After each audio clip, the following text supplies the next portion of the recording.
آپ کہہ دیں میں صبح کے رب کی پناہ مانگتا ہوں ہر اس چیز کے شر سے جو اس نے پیدا کی اور اندھیری رات کے شر سے جب وہ چھا جائے اور گرہوں میں پھونک مارنے والیوں کے شر سے اور حسد کرنے والے کے شر سے جب وہ حسد کرے۔ اللہ تعالیٰ نبی کو حکم دیتے ہیں کہ وہ اللہ کی پناہ مانگیں جو صبح کا رب ہے۔ الفلق ان سے مراد صبح کی روشنی ہے جو اندھیرے کو ختم کرتی ہے۔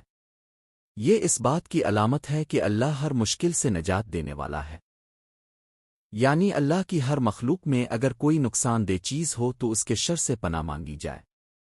انسان، جنات، جانور کوئی بھی نقصان دینے والی چیز اس میں شامل ہے۔ رات کے اندھیرے کے شر سے پناہ مانگی جا رہی ہے۔ رات میں اکثر خوف، خطرات اور شیطانی اثرات بڑھ جاتے ہیں۔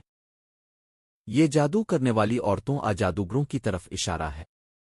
وہ لوگ جو گرہوں پر دم کر کے جادو کرتے ہیں ان کے شر سے پناہ مانگی جاتی ہے۔ حسد کرنے والے کے شر سے پناہ مانگی گئی ہے۔ حسد انسان کو نقصان پہنچا سکتا ہے، اس لیے اللہ کی پناہ ضروری ہے۔